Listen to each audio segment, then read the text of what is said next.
roca es mi fe, y su voz me da coraje cuando vacilante esté, confiando en el Señor, consolado por su amor, seguiré por mi camino, sin tristeza, sin temor. Quiero al Salvador conmigo, cada día en el morar, en la tempestad o calma, en la lucha o bienestar, confiando en el Señor, consolado por su amor, seguiré por mi camino, sin tristeza, sin temor. Quiero al Salvador conmigo, como guía y buen pastor, hasta que estén pasadas muerte, pena y aflicción, confiando en el Señor, consolado por su amor, seguiré por mi camino, sin tristeza, sin temor.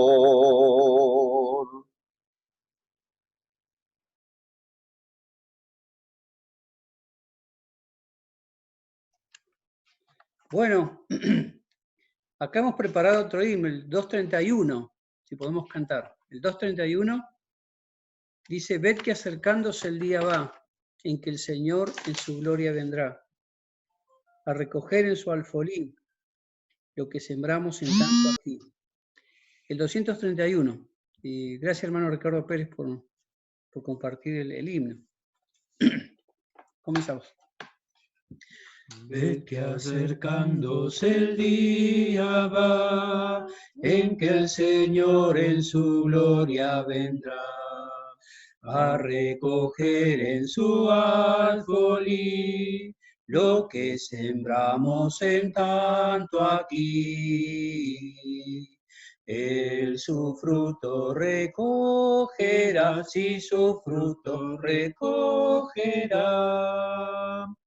Vamos sembrando con vivo amor dulces palabras de nuestro Señor, siempre obrando con celo y con fe, para que rica cosecha nos dé. Entre zarzales podrá caer cierta semilla y no florecer, mas el Señor a cegar vendrá y su buen fruto recogerá. Él su fruto recogerá, sí, su fruto recogerá.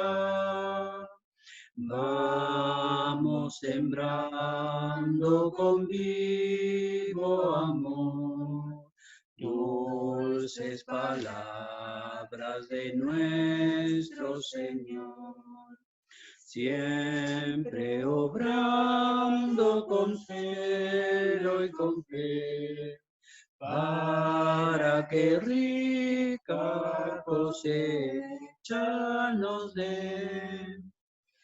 Muy largo tiempo podrá pasar antes de ver su semilla brotar, mas ciertamente el Señor vendrá y su buen fruto recogerá.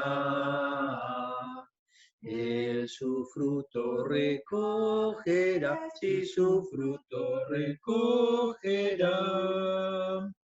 Vamos sembrando con vivo amor dulces palabras de nuestro Señor, siempre obrando con celo y con fe, para que rica cosecha nos dé. En todo tiempo sin desmayar, vamos sembrando y orando a la par, pues prestamente el Señor vendrá y su buen fruto recogerá. Él su fruto recogerá, sí, su fruto recogerá. Vamos sembrando con vivo amor dulces palabras de nuestro Señor, siempre obrando con celo y con fe, para que rica cosecha nos dé. Bueno, gracias al Señor podemos estar entonces en esta reunión de ministerio y predicación que va a estar a cargo de nuestro hermano Felipe Poblete de la Asamblea de Lota. Están escuchando posiblemente, sí, están escuchando hermanos de Chile, de Panamá, Venezuela y también de Argentina, creyentes en Cristo. Así que vamos a darle el micrófono entonces a nuestro hermano Poblete, para que tenga el privilegio y la responsabilidad de la palabra. Adelante.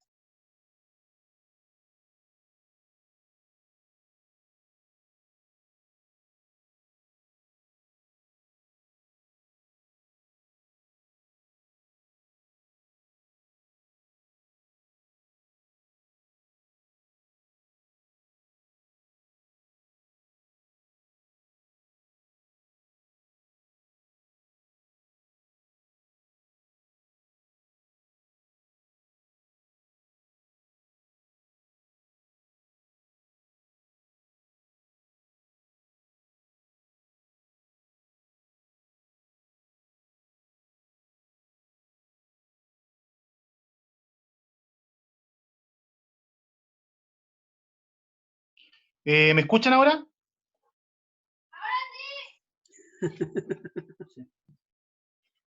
Ya, me parece que me escuchan.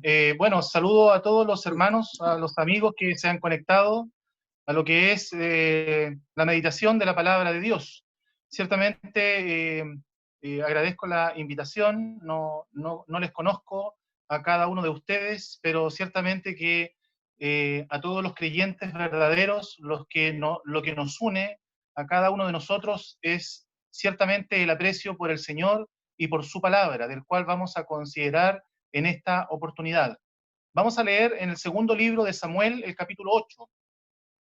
Segundo libro de Samuel, el capítulo 8. Dice así la palabra del Señor. Después de esto, aconteció que David derrotó a los filisteos y los sometió, y tomó David a Meteg-Ama de mano de los filisteos.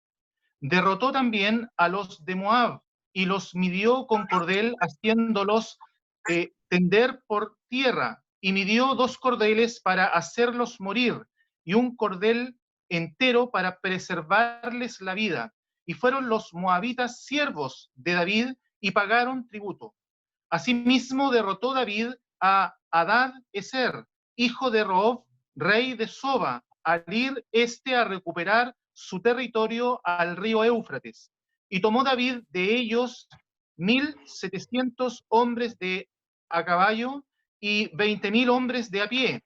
Y desjarretó David los caballos de todos los carros, pero dejó suficientes para 100 carros.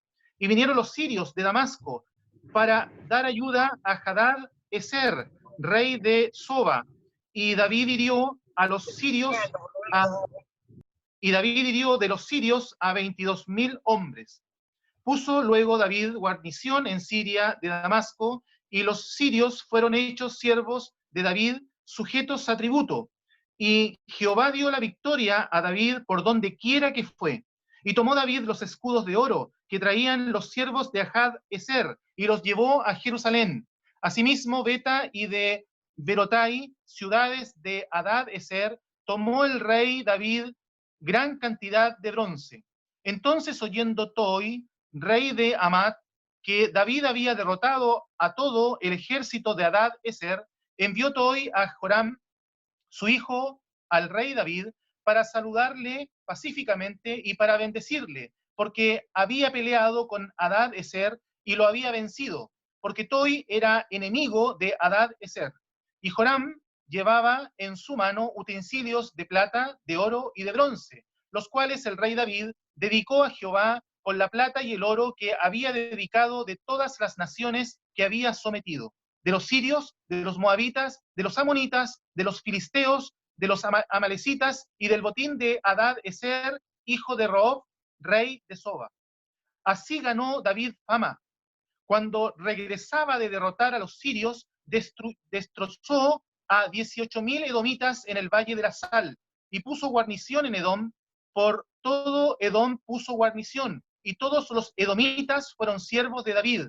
Y Jehová dio la victoria a David, por donde quiera que fue. Y reinó David sobre todo Israel, y David administraba justicia y equidad a todo su pueblo. Joab, hijo de Sarbia, era general de su ejército, y Josafat, hijo de Ahilud, era cronista. Sadoc, hijo de Aitob, y Ahimelech, hijo de Abiatar, eran sacerdotes. Seraías era escriba. Benaía, hijo de Joiada, estaba sobre los cereteos y peleteos, y los hijos de David eran los príncipes. Dijo David: ¿ha quedado alguno de la casa de Saúl a quien haga yo misericordia por amor de Jonatán? Y había un siervo de la casa de David, de Saúl, que se llamaba Siba, al cual llamaron para que viniese a David, y el rey le dijo: ¿eres tú Siba? Y él respondió: tu siervo. El rey le dijo: ¿no ha quedado nadie de la casa de Saúl a quien haga yo misericordia de Dios? Y Siba respondió al rey: aún ha quedado un hijo de Jonatán, lisiado de los pies. Entonces el rey le preguntó: ¿dónde está? Y Siba respondió al rey: he aquí está en casa de Maquir, hijo de Amiel, en Lobedar. Entonces envió el rey David y le trajo de la casa de Maquir, hijo de Amiel, de Lodebar. Y vino Mefiboset, hijo de Jonatán, hijo de Saúl, a David, y se postró sobre su rostro e hizo reverencia. Y dijo David: Mefiboset. Y él respondió: he aquí tu siervo. Y le dijo David: no tengas temor, porque yo a la verdad haré contigo misericordia por amor de Jonatán tu padre, y te devolveré todas las tierras de Saúl tu padre, y tú comerás siempre a mi mesa. Y él, inclinándose, dijo: ¿quién es tu siervo para que mires a un perro muerto como yo? Entonces el rey llamó a Siba, siervo de Saúl, y le dijo: todo lo que fue de Saúl y de la casa y de toda su casa, yo lo he dado al hijo de tu señor. Tú pues le labrarás las tierras, tú con tus hijos y tus siervos, y almacenarás los frutos para que el hijo de tu señor tenga pan para comer. Pero Mefiboset, el hijo de tu señor, comerá siempre a mi mesa. Y tenía Siba 15 hijos y 20 siervos. Y respondió Siba al rey: conforme a todo lo que ha mandado mi señor el rey a su siervo, así lo hará su siervo. Mefiboset dijo el rey: comerá a mi mesa como uno de los hijos del rey. Y tenía Mefiboset un hijo pequeño que se llamaba Micaía, y toda la familia de la casa de Siba eran siervos de Mefiboset. Y moraba Mefiboset en Jerusalén, porque comía siempre a la mesa del rey y estaba lisiado de ambos pies. Hasta ahí la lectura de la palabra de Dios. Siempre es bueno leer su palabra, y esperamos ciertamente que el Señor ayude para sacar el provecho de lo que hemos leído. David en la Escritura sabemos que es figura de la persona del Señor Jesucristo. Durante su reinado se libraron todas las batallas y él venció a todos sus enemigos. Con su triunfo trajo paz a todo el territorio de Israel, de tal modo que su hijo Salomón no tuvo que librar ninguna batalla en su reinado. Él solamente cosechó la paz de los triunfos de su padre David. Ahí podemos ver ahí en el primer libro de Reyes, el capítulo 5, primer libro de Reyes, capítulo 5, el verso 3, dice lo siguiente: Tú sabes que mi padre David, está hablando Salomón, tú sabes que mi padre David no pudo edificar casa al nombre de Jehová su Dios, por las guerras que le rodearon, hasta que Jehová puso sus enemigos bajo las plantas de sus pies. Ahora Jehová mi Dios me ha dado paz por todas partes, pues no hay adversarios ni mal que temer. Tan triunfante fue el reinado de David que él pudo someter a todos sus enemigos por estrado de sus pies. David es figura de Cristo con el triunfo de la cruz, venciendo a Satanás y venciendo a aquel que tenía el poder de la muerte y de la muerte misma. Salomón es figura también de Cristo en cuanto a los tiempos de paz, el cual el príncipe de paz. Se obtuvo la paz gracias al sacrificio de la cruz. David tuvo que luchar contra su enemigo y tuvo que luchar en batalla. Lo que pudo cosechar Salomón fue la paz. Eso es lo que se desprende de la obra de Cristo allí en la cruz, cómo él libró la batalla allí en la cruz y cómo así se obtuvo la paz que ahora cada creyente puede gozar. Y en este relato que hemos leído, desde el versículo 1 hasta el versículo 18, en realidad todo el capítulo 8, se ven todas las victorias que pudo David obtener. Se ve aquí a un rey victorioso, derrotando a todos sus enemigos. Se ve, por ejemplo, en el verso 1, que él derrotó a los filisteos, los sometió, dice la Escritura. Verso 2, él venció a los moabitas, y los moabitas fueron siervos de David, y los hizo pagar un tributo. Derrotó en el versículo 3 y versículo 4 al rey de Soba, que era una potencia en aquellos tiempos en el reino de Siria. Hirió a los sirios también, versículos 5 y 9. David hirió a los sirios a 22.000 hombres, dice que hirió.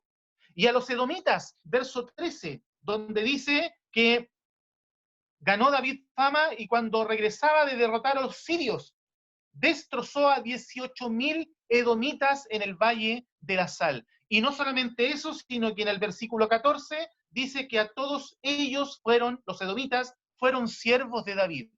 6 pueblos fueron los que fueron sometidos en este episodio de David, de los triunfos de él como rey victorioso. Verso 12 dice: los sirios, los moabitas, los amonitas, los filisteos, los amalecitas y el botín de Hadad, rey de Soba. 6 pueblos a los cuales este rey victorioso derrotó. Cristo en la cruz venció a aquel que tenía el poder de la muerte. Vemos allí en Hebreos capítulo 2 cómo él también destruyó por medio de la muerte a aquel que tenía el imperio de la muerte, esto es, al diablo. Ya en Génesis se había profetizado: pondré enemistad entre ti y la mujer, entre tu simiente y la simiente suya. Este te herirá en la cabeza y tú le herirás en el calcañar. Satanás en la cruz recibió una herida mortal, una herida en la cabeza. Así como David destruyó a todos sus enemigos como una sombra de lo que sería Cristo en su victoria sobre el pecado y sobre Satanás. Él tomó los bienes de sus enemigos, no solamente los sometió, sino que tomó los bienes de ellos. Leímos ahí en el versículo 4, 1.700 hombres de caballo, 20.000 hombres de a pie. Versículo 7, tomó los escudos de oro y los llevó cual trofeo a Jerusalén. Gran cantidad de bronce, dice en el versículo 8. En el versículo 10 al final, tomó plata, tomó oro y tomó bronce.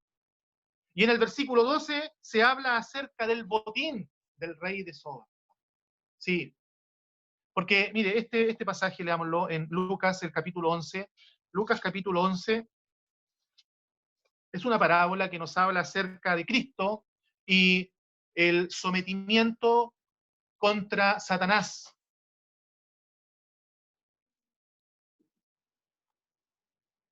Dice Lucas capítulo 11, verso 21. Cuando el hombre fuerte armado guarda su palacio, en paz está todo lo que posee. Pero cuando viene uno más fuerte, me encanta, este versículo me encanta, porque además que lo cantamos en un himno, de que el fuerte fue vencido por otro más fuerte. Dice, pero cuando viene otro más fuerte que él y le vence, le quita todas sus armas en que confiaba y reparte el botín. Aquí tenemos al rey victorioso que venció contra un fuerte. Él fue más fuerte que el fuerte. Lo venció y le quitó todas sus posesiones. Ese es nuestro Salvador. El rey victorioso que vence contra el mal, contra la muerte, contra Satanás. Volviendo ahí al capítulo 8 de Samuel, dice además que en el versículo 13 que él ganó fama. David ganó fama. ¿Acaso Cristo no fue exaltado hasta lo sumo después de haber derrotado a Satanás allí en la cruz, al ser levantado victorioso de entre los muertos, exaltado hasta lo sumo, dándosele un nombre que es por sobre todo nombre, para que en el nombre de Jesús se doble toda rodilla de los que están en los cielos, en la tierra y debajo de la tierra? Esa es la fama. Esa es la fama que consiguió Cristo con su triunfo allí en el madero. Y dice el versículo 6, Jehová dio la victoria a David por donde quiera que fue. Y dice el versículo 14, Jehová dio la victoria a David por donde quiera que fue. Y Cristo ciertamente estuvo a cada momento con su Padre. Este es mi Hijo amado, se escuchó desde los cielos. Este es mi Hijo amado en quien tengo complacencia. El Padre siempre estuvo con él, aún en las horas de angustia y en la cruz. Nunca le dejó, nunca le abandonó. El Padre siempre está conmigo porque yo hago siempre lo que a él le agrada. Jehová dio la victoria. Y dice el verso 11 que todo lo que él había obtenido lo dedicó al Jehová. En aquellos días, cuando el Señor estaba en este mundo, él pasaba noches orando a solas con Dios. Su comida y su bebida era hacer la voluntad del cual él le había enviado y que acabara su obra. El mayor acto de entrega, de adoración de parte del Señor para con su Padre fue una vida entregada para hacer la obra que el Padre le había encomendado. Y se le ve también como un rey haciendo justicia. Dice el verso 15, David administraba justicia y equidad a todo su pueblo. Y se habla de Cristo como que Él es llamado el justo. Vosotros negasteis, dicen los Hechos, negasteis al santo, al justo. Aquí tenemos a un rey victorioso, un rey que fue exaltado hasta lo sumo, un rey que fue sentado en alta majestad, un rey en que fueron sometidos los grandes enemigos. Ahora bien, hermanos, ¿por qué digo todo esto? Porque esto, hermanos, es un contexto precioso de lo que es Mefiboset. Es un contexto hermoso en que un rey victorioso viene después de la batalla, un rey que sometió a todos sus enemigos, y que dentro de ese contexto, dice David en el verso 1, ¿ha quedado alguno de la casa de Saúl a quien yo haga misericordia? ¿Te suena conocida esta historia, hermano? El rey victorioso, el rey que fue exaltado hasta lo sumo, el rey que derrotó a todos sus enemigos, quiere hacer misericordia. El Cristo triunfante, el Cristo resucitado, el Cristo ascendido, el Cristo exaltado en el cielo, sentado en alta majestad, quiere hacer misericordia para con viles pecadores. Como aquel samaritano que iba de camino y que ve a un hombre golpeado y que él es movido a misericordia. ¿Qué vio David en este descendiente de la casa de Saúl, su propio enemigo? Es una mirada a nosotros mismos para preguntarnos, hermanos, ¿qué vio en nosotros lisiados, que estábamos lisiados de ambos pies. De ahí las palabras de Mefiboset, ¿cierto? Ahora se pueden comprender las palabras de Mefiboset en el versículo 8, e inclinándose dijo, ¿quién es tu siervo para que mires a un perro muerto como yo? Hermanos, ¿qué somos nosotros para que este rey triunfante, aquel que ha sido exaltado hasta lo sumo, él haya tenido misericordia por nosotros que éramos como un perro muerto, incrédulos, destinados a la condenación eterna por la maldad de nuestros pecados? ¿Acaso esas no fueron nuestras palabras, hermanos? De algún modo, cuando tuvimos ese bendito encuentro con nuestro Salvador, aquel que venció en la cruz, aquel que fue resucitado, aquel que fue ascendido y exaltado en alta majestad, si ciertamente nos postramos en humillación, porque nada merecíamos. Si hay un amor de nosotros para con Él, le amamos porque Él nos amó primero. Nunca de nuestro corazón podría haber salido algún amor, pero al ver la obra de la cruz, ciertamente es la entrega, la que no, para nosotros fue de suma atracción, como también cantamos en otro himno, el hecho de que Cristo clavado en un madero es una bendita atracción para todo creyente. ¿Qué hace que David tenga misericordia de Mefiboset? ¿Qué hizo que tuviese misericordia? Veamos en el primer libro de Samuel, capítulo 20, versículo 13.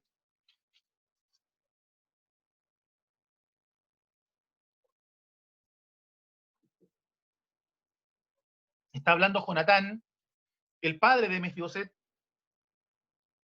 Pero si mi padre intentare hacerte mal, Jehová haga así a Jonatán y aún le añada, si no te lo hiciere saber y te enviare para que te vayas en paz. Y esté Jehová contigo como estuvo con mi padre. Y si yo viviere, harás conmigo misericordia de Jehová, para que no muera, y no apartarás tu misericordia de mi casa para siempre. Cuando Jehová haya cortado uno por uno los enemigos de David en la tierra, no dejes que el nombre de Jonatán sea quitado de la casa de David. Así hizo Jonatán pacto con la casa de David, diciendo, requiéralo Jehová de la mano de los enemigos de David. Y Jonatán hizo jurar a David otra vez, porque le amaba, pues le amaba como a sí mismo. ¿Qué hace a David mostrar misericordia para un descendiente de la casa de David, su enemigo, un hombre lisiado de los pies? David mira el pacto. David mira aquel pacto que hace con Jonatán. ¿Qué hace que Cristo pueda salvar a un pecador perdido en sus pecados? Él mira la cruz. Él mira su propio sacrificio en la cruz, que es todo suficiente para alcanzar al pecador. Ese es el pacto. Él mira hacia la cruz y acoge ciertamente al pecador, porque la obra en la cruz es toda suficiente para que el pecador pueda alcanzar misericordia. Siendo pecadores, aquel incrédulo que está en sus pecados solamente no merece nada más que la ira de Dios por el pecado. Y como el pecador perdido en sus pecados no puede entregar a Dios nada por salvarse a sí mismo, solamente debe esperar y recibir la misericordia de parte de Dios. Esa es la misericordia, estimado oyente. Tú que no eres salvado, yo te pregunto, no sé si tú has experimentado la misericordia de parte de Dios. En términos simples podríamos definir que la misericordia es el castigo que Dios retiene para con el pecador a pesar de que él lo merece. Él siendo pecador, Dios ha establecido que la paga del pecado es muerte. Pero Dios retiene el castigo, lo retiene por su amor. Se le conmueven las entrañas. Esa es la idea de ser movido a misericordia. Se le conmovieron las entrañas y no descarga su ira. Pero ¿cómo cumple con el carácter de su justicia? Su ira la descargó sobre Cristo allí en la cruz, en el madero. Todo aquel que confiesa, que deposita fe en la obra de la cruz, todo aquel que acepta a Cristo como Salvador, muriendo por sus pecados, ese tiene vida eterna. Ese puede decir, que sí, Cristo en la cruz llevó mis pecados. Él murió, Él fue sepultado y resucitó. ¿No te gustaría experimentar la misericordia que el Señor está ofreciendo en estos días? Sí, el Rey victorioso quiere extender a ti tu misericordia. Solamente debes aceptarla, así como la aceptó Mefiboset. La primera mención, más que la primera mención, la historia de Mefiboset, allí en el capítulo 4, unas hojas más atrás, dice el capítulo 4, verso 4, y Jonatán, hijo de Saúl, tenía un hijo lisiado de los pies. Aquí se cuenta la historia, cómo quedó cojo. Dice, tenía 5 años de edad cuando llegó de Jezreel la noticia de la muerte de Saúl y de Jonatán, y su nodriza le tomó y huyó, y mientras iba huyendo apresuradamente, se le cayó el niño y quedó cojo. Su nombre era Mefiboset. Sí, era nieto de Saúl. Saúl, el enemigo de David, figura de Satanás. Al ser nieto de Saúl, ciertamente cada hombre que nace en este mundo puede verse reflejado en Mefiboset, como un enemigo que necesita ser reconciliado con Dios, y solamente el Hijo puede reconciliarnos. Y dice que era lisiado de los pies. Se había caído así como el incrédulo ha caído en pecado. Hemos caído en desgracia por el pecado. Había quedado cojo, imposibilitado de poder acercarse a Dios con sus propios medios. A los 5 años, porque somos pecadores por naturaleza, de nacimiento, y lisiado de ambos pies, es decir, nada bueno hay en el incrédulo. No puede andar en los caminos de Dios haciendo su voluntad si antes no experimenta la misericordia de parte del Rey victorioso, exaltado hasta lo sumo. ¿Sabe? Mefiboset tenía 2 nombres. Interesante, tenía 2 nombres. No alcanzamos a leerlo. Allí en el primer libro de Crónicas, capítulo 8, verso 33, se dice ahí que él también se le menciona como Merib Baal. Merib Baal. Y Merib Baal significa héroe de Baal. Héroe de Baal. Eso nos da una idea en la condición espiritual en que el incrédulo está antes de encontrarse con su rey misericordioso. Y el nombre Mefiboset significa el que disipa vergüenza, o algunos lo han traducido como hijo de la vergüenza. Esto refleja la naturaleza del pecado, porque por naturaleza éramos hijos de ira. Así ve Dios al hombre en sus pecados, como idólatras, héroe de Baal, como hijos de la vergüenza por el pecado que arrastra cada hombre en este mundo. Y dice en el capítulo 9 donde leímos, bueno, al final del 4, que Siba respondió, he aquí está en la casa de Maquir, hijo de Amiel, en Lobedar. ¿Sabe lo que significa la palabra esta, la ciudad Lobedar? Lugar sin pasto, seco, infértil. Estaba a 95 kilómetros de Jerusalén, lejos de la ciudadanía de Israel, se dice nuestra condición pasada, ajenos a los pactos de la promesa, en un lugar estéril, en un lugar seco, allí en el mundo. Cristo, el Rey de Gloria, extendió su misericordia. Él nos quiere sacar, bueno, esa es la experiencia del creyente, Él nos sacó del Lobedar, nos sacó del lugar sin pasto, nos sacó del lugar infértil, para llevarnos ¿a dónde? A la ciudad de Dios, a Jerusalén, donde está la paz, donde el rey ha conseguido la paz, donde ha vuelto a Jerusalén victorioso, porque ha derrotado a todos sus enemigos. Se dice que Lobedar era un lugar donde se iban todos los lisiados del reino, todos los mendigos, todos los marginados de la sociedad, representa el mundo. De ahí, estimado oyente, te quiere sacar Dios. Dios, al extender su misericordia para contigo, te quiere sacar del Lobedar, te quiere sacar de ese lugar sin pasto, infértil, seco. En el mundo no hay ninguna productividad para tu alma. Te quiere sacar de allí y te quiere introducir a la ciudad de paz. ¿No te gustaría tener paz para con Dios? El rey victorioso que ha vencido al enemigo, él puede darte la paz. ¿Qué hace Mefiboset al llegar ante el rey? Versículo 6. Se postró sobre su rostro e hizo reverencia. Verso 8. ¿Quién es tu siervo para que mires a un perro muerto como yo? Se postra, se humilla delante del rey victorioso. Porque dice la Escritura que al corazón contrito y humillado no desecharás. Este es el amor y la misericordia del gran rey. Nosotros como creyentes, ¿estamos dispuestos a someternos cual siervos? ¿Estamos dispuestos a dejar definitivamente a Lovedar y quedarnos en Jerusalén, en la casa del gran rey? Es que a veces hay creyentes que se van al mundo. ¿Qué es lo que ven en Lovedar, donde hay sequedad, donde no hay pastos buenos, donde no hay tierra fértil, donde no hay prosperidad? No te vayas, hermano, a Lovedar. El Señor te ha sacado de ahí para dejarte en Jerusalén, para estar cerca del rey. ¿Qué es lo que le da el rey cuando Mefiboset llega contrito y humillado delante de Dios, delante de David? Cuando Mefiboset llega postrado ante él, humillado, ¿qué es lo que le da el rey?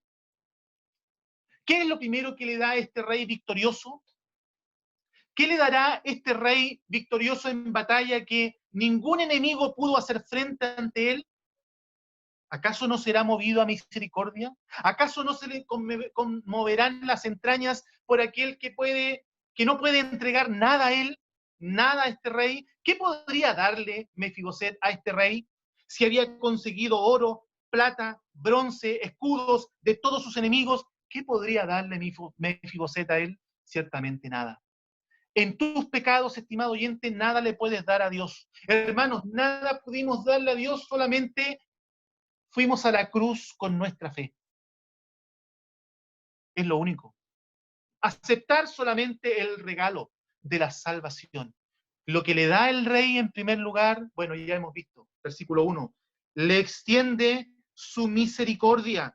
Dice el verso 1, a quien haga yo misericordia por amor a Jonatán, por amor al pacto que él recuerda que tenía con Jonatán. Y verso 3 vuelve a repetir, no ha quedado nadie de la casa de Saúl a quien yo haga misericordia de Dios. Sí, lo primero que recibe Mefiboset es que le perdona la vida. Él era digno de morir. Él merecía morir, porque era enemigo, su ascendencia era enemiga de la casa de David. Pero el rey extiende su misericordia, perdonándole su vida. Mefiboset recibe mucho más de lo que él podía imaginar. Hermanos, esa también ha sido nuestra experiencia. El Señor nos ha dado mucho más de lo que podíamos imaginar. Mire lo que más le da, versículo 9. Todo lo que fue de Saúl y de toda su casa, yo lo he dado al hijo de tu Señor. Le da una herencia. No teniendo nada, ahora lo tiene todo. ¿Acaso no es la experiencia del creyente, hermanos? ¿Te gozas con esta verdad? De que tenemos una herencia incorruptible, incontaminada, inmarcesible, reservada allá en los cielos. Hemos sido constituidos coherederos con Cristo. ¿Y qué más hace con él? Versículo 7, al final. Y tú comerás siempre a mi mesa. 5 veces se menciona, se repite el hecho, dándole un gran énfasis a esta verdad de que siempre Mefiboset iba a estar en la mesa del rey. Verso 10, al final. El hijo de tu señor comerá siempre a mi mesa. Verso 11. Comerá a mi mesa. Mefiboset, dijo el rey, comerá a mi mesa como uno de los hijos del rey. Verso 13. Comías siempre a la mesa del rey.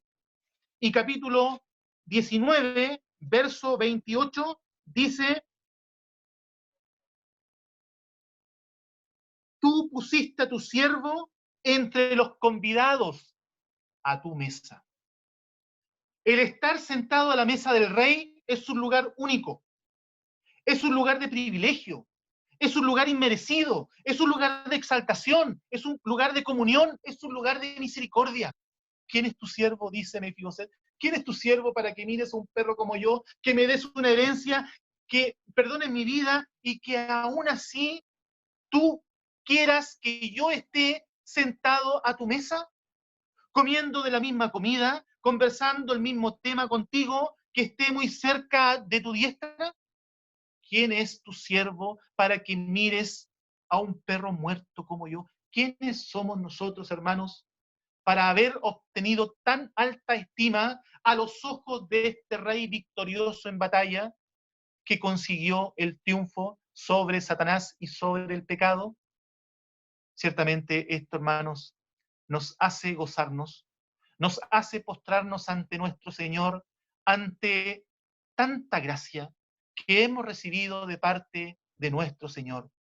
Dijimos que sentarse a la mesa del rey es un lugar de privilegio, porque dice el verso 1 que tú comerás a mi mesa como uno de los hijos del rey. Imagínense, hasta tan alta categoría que nos ha elevado Dios, de tal modo que ahora tenemos la potestad de ser llamados hijos de Dios. Sentados a la mesa del rey, nos trata como un miembro, trata a Mefiboset como un miembro más de la familia real, sí, porque ahora el creyente ha sido hecho hijo. Hemos recibido el espíritu de adopción, un lugar inmerecido. ¿Sabe por qué es un lugar inmerecido? Capítulo 5, unas páginas más atrás. Recordemos que estar sentado a la mesa del rey es estar en el palacio del rey. Y el palacio del rey estaba en Jerusalén. Lo saca del Obedar, de un lugar seco, infértil, lo saca de allí para colocarlo en su palacio en la ciudad de Jerusalén.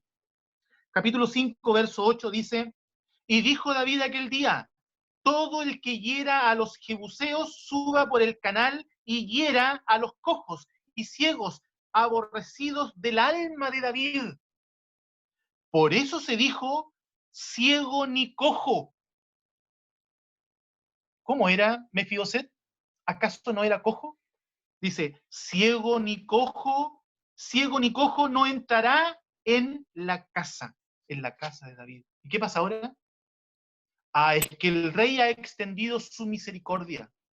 Y el rey, al extender su misericordia, lo pone en un lugar que él no merecía estar. Se había dicho ya de que ningún cojo podía entrar a la casa de David. Es un lugar de misericordia. Mira el verso 13. Esto me llamó la atención, pensando. Dice, moraba Mefiboset en Jerusalén porque comía siempre a la mesa del rey y estaba lisiado de ambos pies. Trata de imaginarse la escena. Mefiboset sentado a la mesa. Aquí yo estoy, mira, en una mesa. No sé si alcanza a ver. Usted alcanza a ver desde esta parte hacia arriba. Usted no puede ver mis pies, ¿cierto? No puede ver con qué pantalón, con qué zapatos ando trayendo. Bueno, trate de imaginarse la escena de Mefiboset. Él está sentado a la mesa. ¿Qué es lo que ven los que están convidados alrededor de la mesa? Ven a un hombre normal. Ven a un hombre que no tiene ningún problema en su cuerpo. ¿Qué es lo que cubre a Mefiboset? Pensemos que hay un mantel en la mesa. Y si no hubiera un mantel, la misma mesa cubre el hecho de que él está lisiado de ambos pies. Hermanos, en la comunión que tenemos con el Señor, sentados a la mesa del Señor, sabe, el Señor nos ve de aquí para arriba, por así decir, por graficarlo. Nos ve sentados ya en lugares celestiales. A pesar de que estamos sentados a la mesa del Rey, estamos con una vieja naturaleza que debemos mantener aquí en este mundo y que debemos desechar. Somos llamados a desechar al viejo hombre. Sí, así también nosotros, hermanos, tenemos aún nuestra vieja naturaleza con nosotros, pero podemos estar sentados a la mesa del Rey, en comunión, pues el mantel de la justicia de Dios o la misma mesa de la justicia de Dios nos cubre delante de Él. Qué hermoso el pensar de que a pesar de el pecado que aún mora en mí, como dice Pablo, de igual forma el Señor permite que podamos estar sentados a la mesa del Rey. Es un lugar de comunión, hemos dicho, porque Él puede conversar los mismos temas con el Rey. puede comer lo mismo que el rey, porque dice, especifica ahí en el versículo 10, dice, tú comerás. Sí, la mesa era para comer. Él se acercaba a la mesa cuando había que cenar, cuando había que tomar desayuno, almorzar. Ahí estaba, porque era un lugar para comer. Versículo 13, comía siempre a la mesa del rey. Hermanos, también nosotros disponemos de la mesa del Señor. Pero no se confunda. La mesa del Señor no es la cena del Señor. La cena del Señor es parte de la mesa del Señor. No sé si me explico. Muchos oran en la mesa, hay hermanos que oran y dicen, al levantarnos de la mesa del Señor. No, ojalá que nunca nos levantemos de la mesa del Señor. ¿Sabe por qué? Porque la mesa del Señor no es la mesa que colocamos al medio en la cena donde se colocan los símbolos. El pan, la copa. No. La mesa del Señor es todo lo que el Señor provee durante la semana para que el creyente pueda alimentarse. ¿Sabe? Ahora estamos sentados a la mesa del Rey. Estamos oyendo su palabra, estamos comiendo, estamos alimentándonos acerca de su persona, estamos considerando las excelencias de su persona, de las glorias de Él. Nos estamos alimentando. Esa es la mesa del Señor, todo lo que Él provee para nosotros en la semana, durante los días, para que nos alimentemos. La cena del Señor allí es parte de la mesa del Señor. Y el Señor quiere que comamos a su mesa, que nos alimentemos de su palabra, que crezcamos en el conocimiento de Él. Y dice el verso 13, dice, moraba Mefiboset en Jerusalén. ¿Sabe Jerusalén? Primer libro de Reyes, capítulo 11. No importa que no alcancemos a completar todo el estudio, pero sí quiero dar énfasis a algunas cosas finales. Capítulo 11 del primer libro de Reyes, el versículo 36 dice, y a su hijo daré una tribu para que mi siervo David tenga lámpara todos los días delante de mí en Jerusalén. A esto quiero destacar. En Jerusalén. ¿Qué es lo que era Jerusalén? Ciudad que yo me elegí para poner en ella mi nombre. Hermanos, Jerusalén también representa la iglesia local, donde cada creyente se congrega, donde el Señor tiene comunión con su pueblo de una manera muy especial. Sí, tenemos comunión cada día en la casa, en el trabajo, en cualquier momento podemos tener esa comunión íntima con el Señor. Pero estar congregados con los hermanos, que es lo que en realidad hemos perdido en estos tiempos de encierro, el Señor se manifiesta de una manera especial. Donde hay 2 o 3 congregados en mi nombre, allí estoy yo, en medio de ellos. Ese es el lugar que el Señor ha escogido para poner allí su nombre. Esa es su habitación, allí se manifiesta en medio de su pueblo.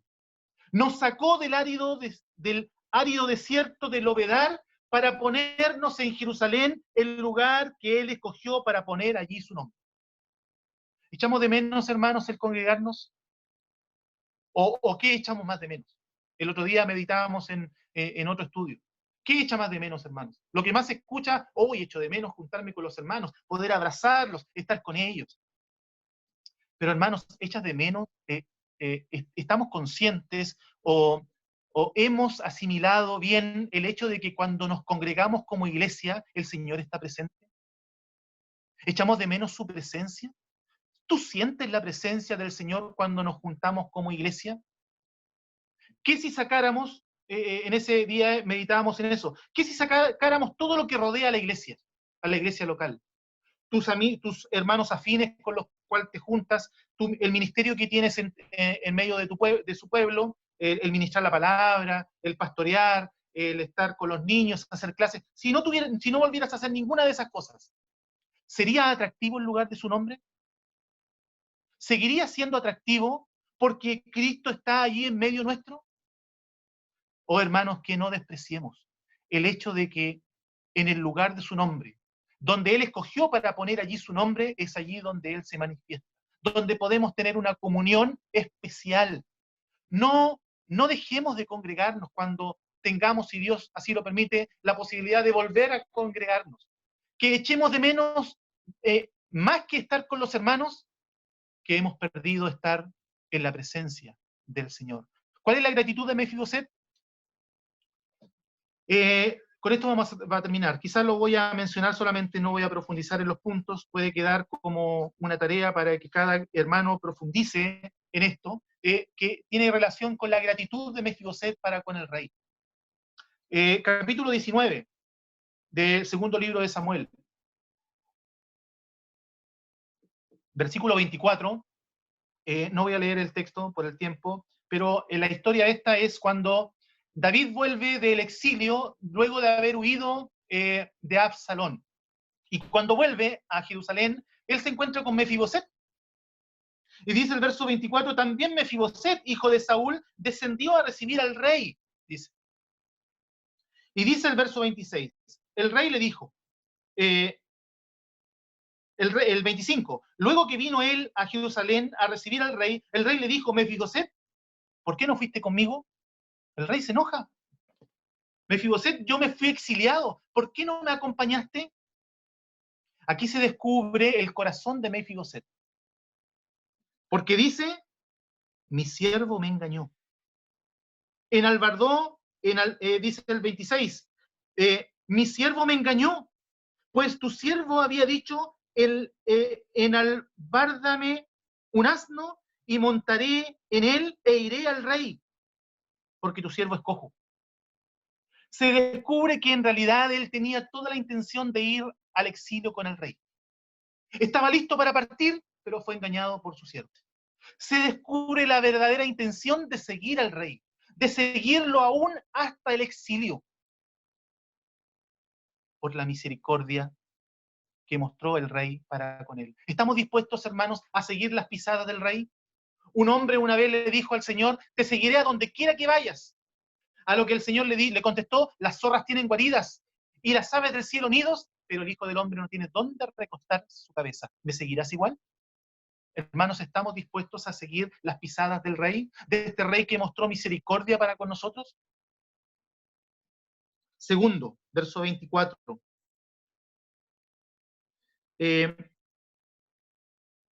Dice que cuando sale a recibir al rey, no había lavado sus pies, no había cortado su barba, no había lavado sus vestidos desde el día en que el rey salió hasta el día en que volvió en paz.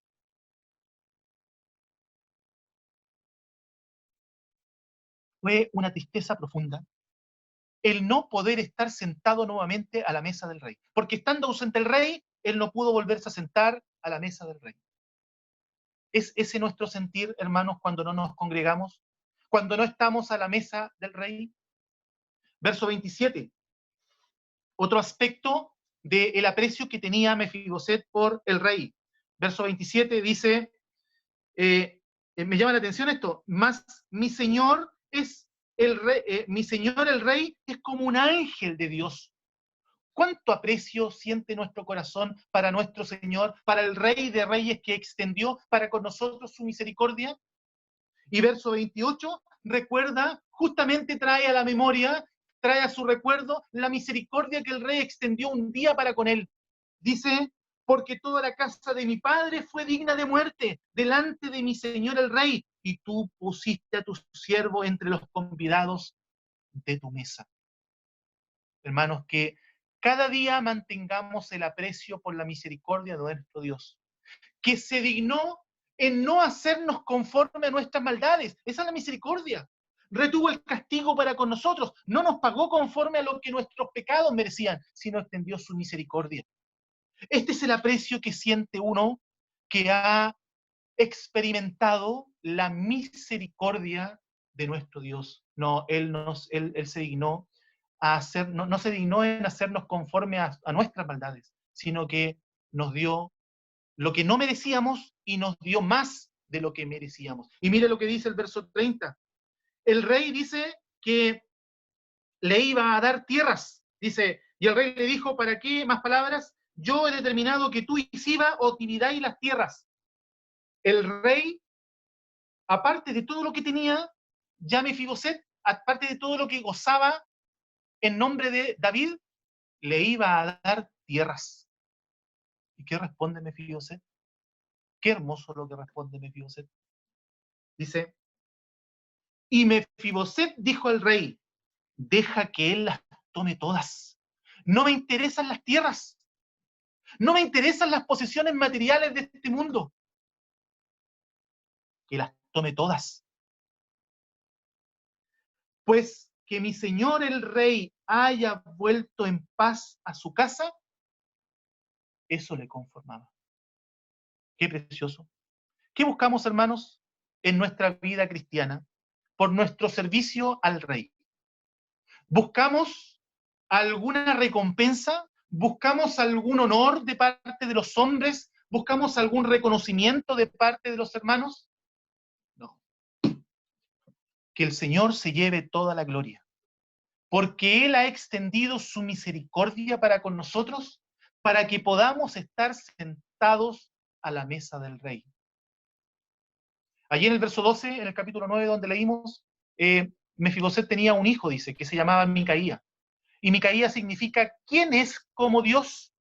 Es que hasta en eso expresaba Mefiboset su aprecio para con el rey que extendió su misericordia. ¿Habrá algún Dios más grande y misericordioso que el Dios verdadero? ¿Quién es como Dios? Hermanos, que apreciemos la misericordia que se extendió para con nosotros, siendo nuestro Señor el Rey victorioso, poderoso en batalla, que podría derrotar a todos sus enemigos, que debía castigarnos por nuestro pecado, pero que extendió su brazo de misericordia para con nosotros. Que el Señor prospere su palabra en nuestros corazones. Hagamos una oración. Nuestro Dios y Padre Celestial, damos las gracias porque tu palabra nos lleva siempre a considerar a la persona bendita del Señor Jesucristo, sus excelencias, sus victorias, sus glorias, y cómo Él, un ser tan grande, Él extendió para con nosotros, viles pecadores, su misericordia.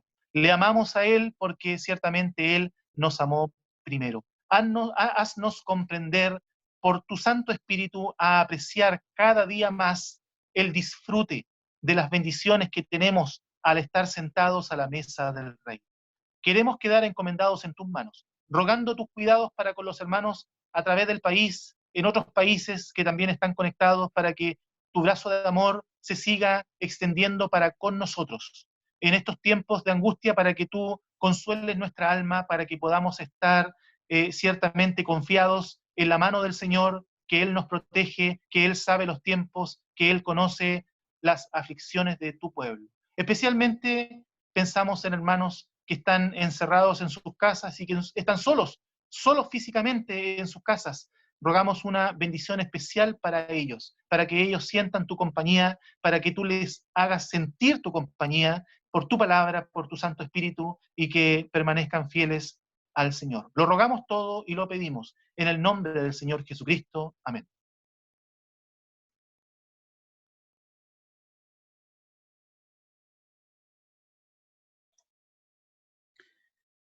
Bueno, gracias hermanos, nos hemos gozado con la palabra de Dios y también gracias a los hermanos que han estado en esta reunión virtual, hermanos de Panamá, de Venezuela, de Chile, de Argentina, los hermanos locales acá,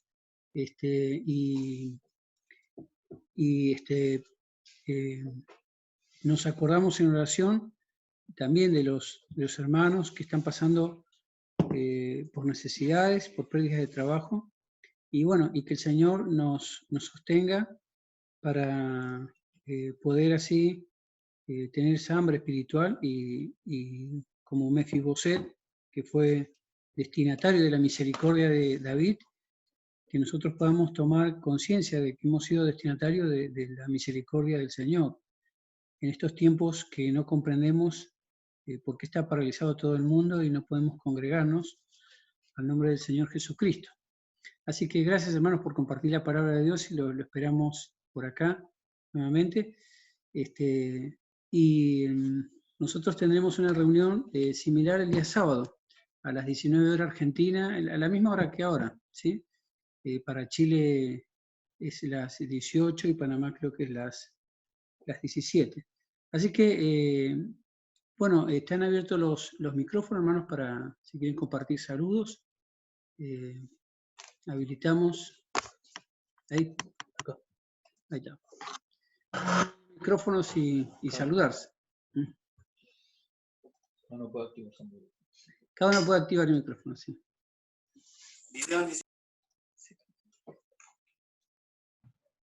Buenas noches, hermanos. ¿Cómo compartimos? Buenas noches, Ushuaia. Buenas noches, hermanos. ¿Cómo están por Río Grande? Chile, Punta Arenas. Buenas noches. Y de otros lugares que no conozco. Bien, el que hable, preséntese de dónde es y a qué asamblea pertenece. ¿Y de qué Sí, país es? yo soy de Ushuaia, Argentina. de Tierra del Fuego, Argentina, Eso. de la iglesia de Huesos 375, de aquí de Ushuaia. Bueno, y saluda. Saludos a todos, hermanos. Perdón, paso para saludar. Sí, Lincho, tío. Saludos. bueno. Yo también saludo. Bueno, soy de Argentina, Tierra del Fuego. Saludo a todos los hermanos.